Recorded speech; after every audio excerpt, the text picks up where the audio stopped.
안녕하세요. 김성길 목사와 함께하는 GTS 말씀 묵상 시간입니다. 이제 날씨가 많이 더워지고 있네요. 그래서 양복 옷들이는 좀 벗었습니다.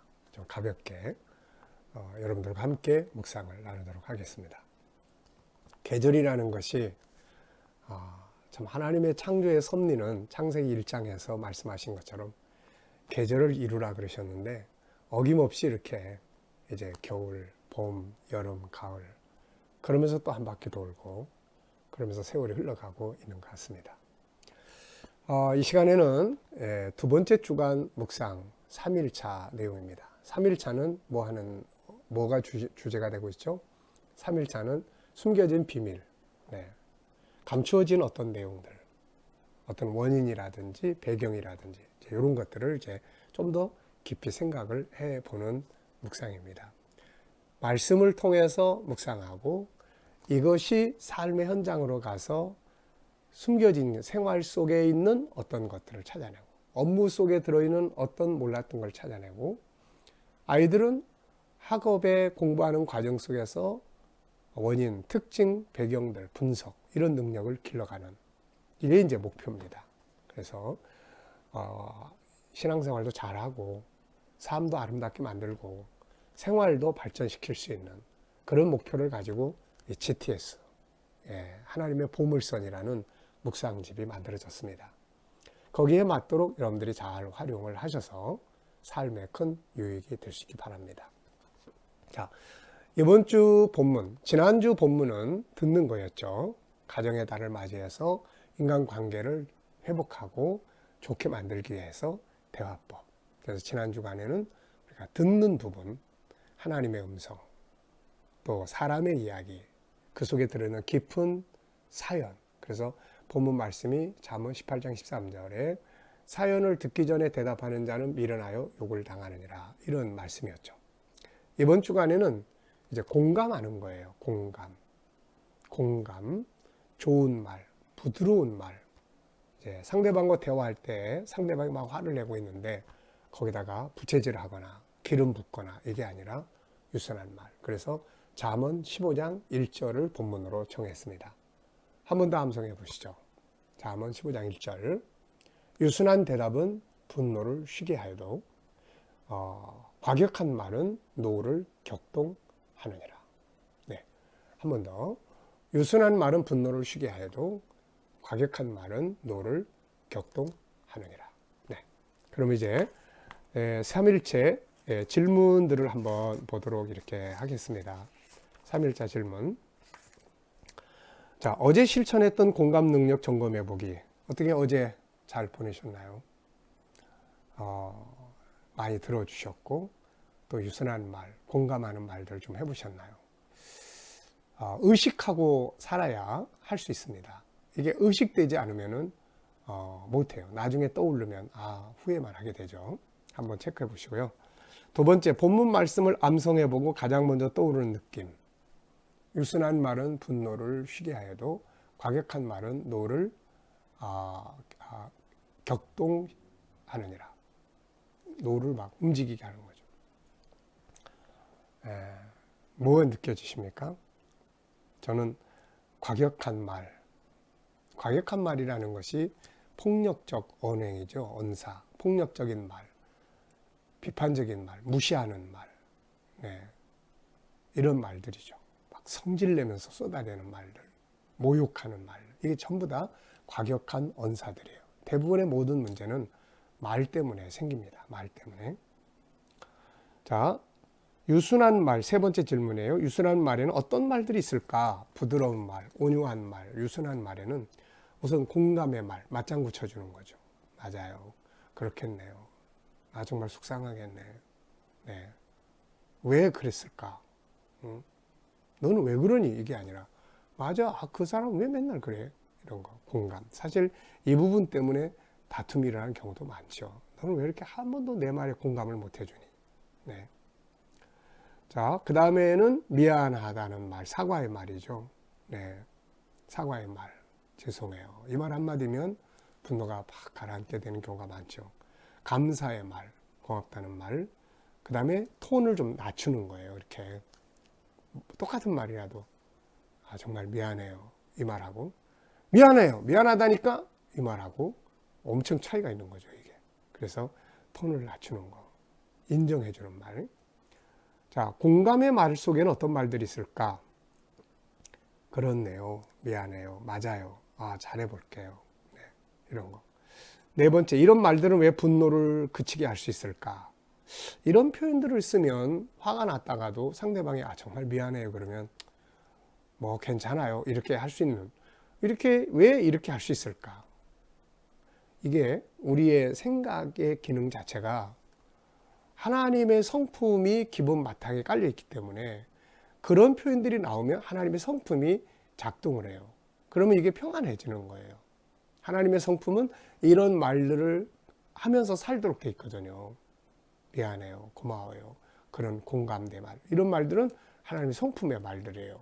그래서 그런 말들이 딱 나오면 하나님의 성품이 작동을 해요. 편안해져요. 네, 근데 막 싸나운 말, 이건 사탄적인 말들이에요. 그러니까 하나님의 성품을 거스리는 말들이에요. 그러니까 이런 말들이 나오면 확 뒤집히는 거죠, 이게. 그래서 이런 말들은 사람에게 평안함을 준다. 예, 자기를 인정해주고 그러기 때문에 이렇게 분노의 지수를 확 떨어뜨리는데 큰 유익이 되죠. 근데 사람들이 이런 말 잘 못해요. 미안합니다 한마디면은 될 걸 갖다가 잘 못해요. 이거 가족지간에도 부부지간에도. 네. 자, 사과 한마디에 화가 가라앉는 거 많이 경험해 봤을 거예요. 부부지간에도 여보 미안해 이 말 한마디면 뭐 화가 딱 가라앉을 수 있는데 계속 뭐 자긴 잘했다고 막 그래 버리니까 화가 더 막 커지는 거예요. 사용해 보세요. 그래서 언어학자들은, 언어를 연구하는 사람들은 마술의 말이라는 말을 써요. 마술이라는 말, 참 요술같이 변화시키는 말이에요. 그게 미안합니다, 감사합니다 이런 말들이라고 해요. 아무것도 아닌 말인데 이런 말들이 참 사람의 마음을 이렇게 굉장히 편안하게 만들어 주거든요. 반대로 과격한 말은 왜 화가 더 나게 만들까? 과격한 말은 영혼에 상처를 줘요. 이게 막 상처를 줘요.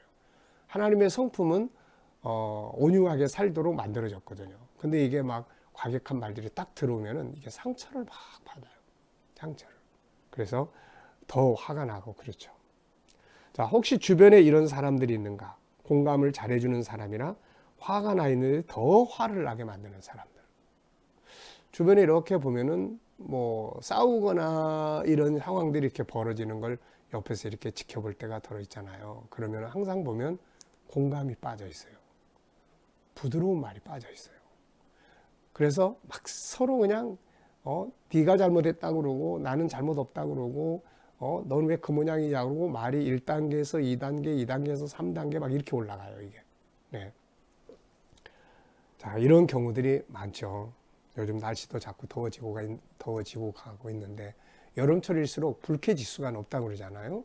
이럴 때 잘 들어주고 그 다음에 부드러운 말을 사용하는 이런 훈련 많이 하시면 불쾌 지수가 확 떨어집니다, 이게. 다섯 번째입니다. 화가 날 때 그대로 폭발시키면 어떤 현상이 생길까요? 자, 수류탄이 팍 터져. 그럼 어떻게 될까요? 이거? 주변에 있는 사람들 죽죠. 문제가 생기고 막 갈라지고 막 사고가 생겨요. 네, 막 화가 다 치밀어 오르면 막 차를 타고 가다가 확 뛰어내리고 싶고 막 부딪히고 싶고. 네. 옛날에 어떤 기사 중에 한 사건에 대한 이야기인데 부부가 이제 빈대떡을 이렇게 붙여서 먹으면서 텔레비를 보는데 이제 아내가 텔레비 보는 채널이 있고 남편이 보는 채널이 있죠. 그래서 처음에는 채널을 좀 바꾸고 아니야 나 이거 볼 거야 이러다가 점점점 이게 과격해지니까 나중에 남편이 그냥 아내에다가 먹던 빈대떡을 확 던졌어요. 아내 얼굴에 탁 맞았어요.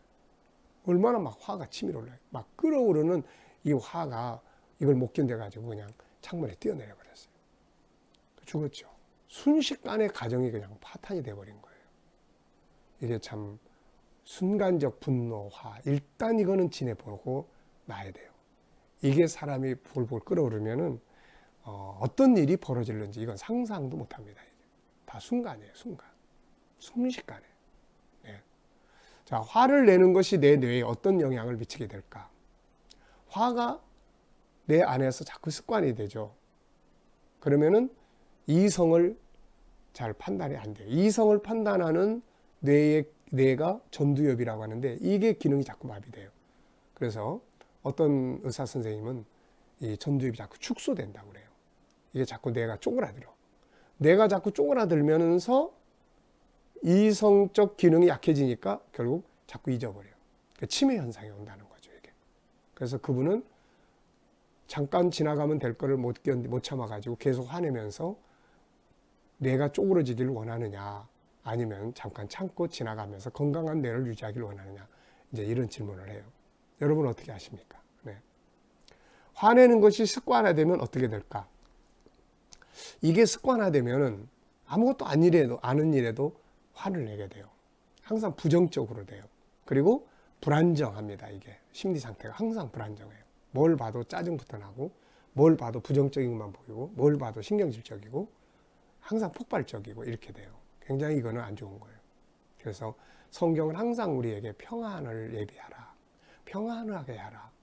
예수님도 부활하신 다음에 무덤에 올라갔던 여인들한테 첫 번째 하신 말씀이 뭐예요? 평안하냐, 평안할지어다.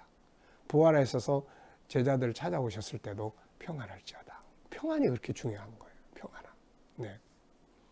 분노는 평안을 없애버려요. 옆에서 왜 자꾸 화내는 사람이 있어 보세요. 얼마나 긴장합니까? 부모가 자꾸 화를 내면 아이들이 자꾸 긴장해요. 이 속에서 뭐 창의력이 발전하겠어요? 이거 안 됩니다. 이거. 부부지간에 한쪽이 계속 화만 내. 그러면 한쪽은 긴장해요. 남편이 들어오는 시간이 되면 벌써 심장이 막 벌컹벌컹해지고 뛰기 시작하고, 아내가 계속 화를 잘 내는 아내와 살면은 남편이 벌써 집에 들어갈 시간만 되면 벌써 스트레스를 받기 시작을 하죠. 이게 아주 안 좋은 거예요. 그래서 분노는 성경에서 이 분노에 대해서 굉장히 많이 이야기를 합니다. 분노, 이거 아주 조심해야 돼요. 네. 인간관계는 어떤 영향력을 미치게 될까? 이거 인간관계 깨지죠. 화 잘 내는 사람, 여러분 그런 사람 옆에 있고 싶으세요? 저거 시한폭탄이야. 언제 터질지 모르니까 안 만나는 게 상책이야. 기피하는 거죠. 이거. 얼마나 이게 안타깝습니까? 누가 나를 기피한다고 생각해 보세요. 이게 참 얼마나 불쌍한 삶이에요, 이거. 공부나 업무에는 어떤 영향을 미치나? 업무도 집중이 안 돼요. 창의력이 평안함 속에서 나오지, 화가 치밀어 오는데 창의력이 팍팍 나옵니까, 이거? 안 되죠. 관계 악화가 되는 거예요. 업무적인 면에서도 이게 성과가 떨어지게 되고 이렇게 돼요. 자, 6번째. 그러면 화가 날 때 우리가 어떻게 다스리면 좋겠나? 뭐 여러 가지 방법들을 많이들 이야기를 해요. 결국 자기 스스로가 터득을 해야 됩니다. 뭐 참고한다면 심호흡, 5초 동안 숨을 들이쉬고 또 내쉬고,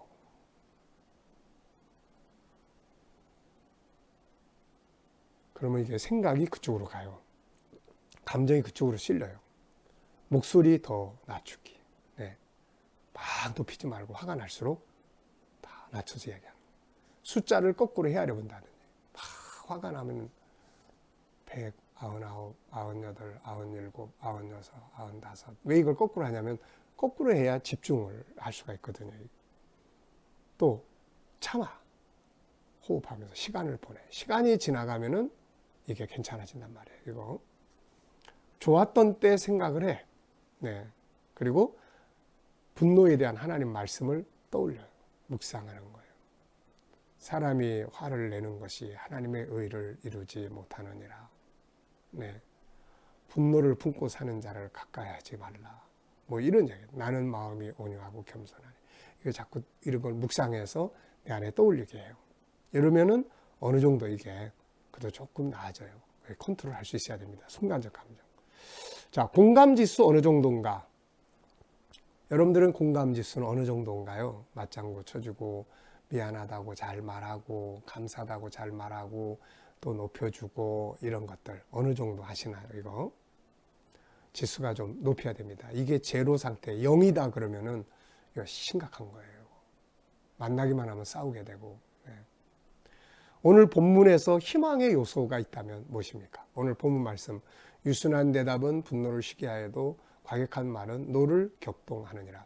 이 말들 중에서 희망적인 말, 바로 유순한 말이죠. 분노를 쉬게 한다. 참 감동적인 좋은 말이에요. 네. 오늘 말씀 속에서 하나님이 원하는 것이 뭔가? 하나님은 우리 안에 온유한 성품을 담아주신 분이세요. 그래서 우리가 온유하게 살기를 바라십니다. 분노는 마귀적인 거예요. 그래서 성경에서는 그 계시록 12장에 이런 데 보면은 용, 마귀를 표현할 때 붉은 용이라고 표현해요. 붉은 용은 어떤 분들이 말하는 것처럼 뭐 공산당 이게 아니라 그 분노하는 모습이에요. 사람이 막 화나면 얼굴이 막 빨개지잖아요. 이게 바로 사탄의 성품이에요. 이거 살아가면서 분노할 일이 많이 생기죠. 세상이 죄성을 가지고 있기 때문에 마귀가 영향력을 미치는 것들이 너무 많기 때문에 자기 욕심 부리는 사람들, 이기주의인 사람들, 또 누가 자기를 침해하려고 하는 사람들, 어떤 분노를 다루는 이제 정신학자가 분노의 원인을 이렇게 쭉 적어놓은 거 보면은 세 가지를 이야기를 했는데요. 하나는 누가 내 영역을 침범할 때 분노한다고 그래요. 또 내 재산을 뺏어갈 때, 또 이 사람과 나의 좋은 관계를 깨트릴 때 화가 난다고 그래요. 그리고 보면 인간은 창세기 3장 이후부터는 분노의 기본 본능을 다 가지고 삽니다.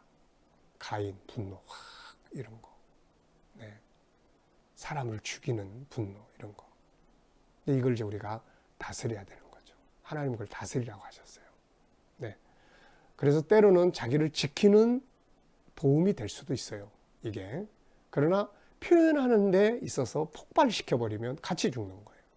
그래서 그분은 분노를 분해해라. 분해해서 표현하는 훈련을 해라. 이렇게 이야기를 해요. 네. 자, 본문을 보고 질문 2개 이상 만들어 보기. 자, 나는 분노가 일어날 때 어떻게 해소하고 있는가? 나한테는 분노를 해소시킬 어떤 도구들이 준비되어 있는가? 네, 이 질문을 해봤고요. 두 번째는 나는 유순한 대답을 하기 위해서 뭘 준비가 되어 있는가? 네, 이게 준비된 거. 네. 하나는 나는 분노를 자제하기 위해서 어떤 요소들, 훈련된 요소들을 가지고 있는가? 하나는 유순한 대답을 하기 위해서는 어떤 준비된 요소들이 가지고 있는가? 사실 이게 참 중요한 거죠. 갑자기 되는 건 없어요. 다 준비됐을 때, 그래, 화가 날 때, 그래, 이렇게 해야지. 그래, 유순한 말을 하기 위해서는 이런 말 사용을 해야지. 이게 의식화돼야 행동할 수가 있는 겁니다. 실용성 있는 질문도 좋고, 단어 하나하나에 대한 질문도 좋고, 질문 자꾸 만드는 훈련하시는 게 좋습니다. 자, 유순한 말 공감하기, 잘하는 말 연습하기요. 네, 알겠습니다. 그렇군요. 죄송해요. 제가 부족한 것 같네요. 맞습니다. 그렇겠네요. 그럴 수도 있겠네요. 많이 속상하셨군요. 고마워요. 감사해요. 멋진데요. 그러게요. 훌륭하네요. 좋은 말해줘서 고마워요. 이런 거 표현을 못하는 사람들이 또 많아요. 생각은 있는데. 근데 생각만 있어가지고 안 돼요. 이거 표현할 수 있어야 됩니다. 그래서 오늘 본문에서도 유순한 말, 표현을 해야 돼요. 이거. 그 말을 들을 때 상대방이 분노가 쉬게 되는 거죠. 이게. 그러니까 내가 늘 살아온 삶에서 익숙해진 안 좋은 언어들만 계속 반복하지 말고 우리가 이런 말들을, 좋은 말들을 선택해서 사용할 수 있다면 굉장히 좋은 결과들을 맞이하게 됩니다. 자, 오늘도 유순한 말 많이 사용하시고 순간적 분노가 일어날 때 어떻게 내가 컨트롤하겠다 하는 준비를 가지고 한번 살아보시기 바랍니다. 자, 오늘도 기도하고 마치도록 하겠습니다. 주님 감사합니다. 우리에게 귀를 주심은 잘 듣게 하려 하시며 입을 주심은 감동적인 말을 하게 하려 하시는 줄로 믿습니다. 유순한 대답할 수 있게 하시고 상대방의 분노를 쉬게 할 수 있는 능력이 우리 안에 있게 해 주옵소서. 오늘도 우리 자녀들, 친척들 중에 믿지 않는 자녀, 친척들 다 주께로 돌아오게 해 주시고 오늘도 우리 자녀들, 성도들 하루 살아가는 동안 삶의 현장 하나님 저희들을 지켜주시고 또 치료해 주시고 또 바이러스로부터 보호하여 주시고 인도해 주시옵소서. 한국을 지켜주심을 감사합니다. 이 땅에서 속히 치료제, 바이러스, 또 백신 개발돼서 세계를 또 구원하는 일에 귀히 쓰임받도록 역사해 주시고 이 일로 선교의 문이 더 활짝 환영받게 하여 주옵소서. 선교사님들의 사역과 또 열방이 주께로 돌아오는 이 거대한 역사들이 오늘도 온전히 이루어지게 하여 주시고 북한 땅에 있는 교회와 성도들 위에도 은혜 베풀어 주시옵소서. 감사하며 예수님의 이름으로 기도하옵나이다. 아멘.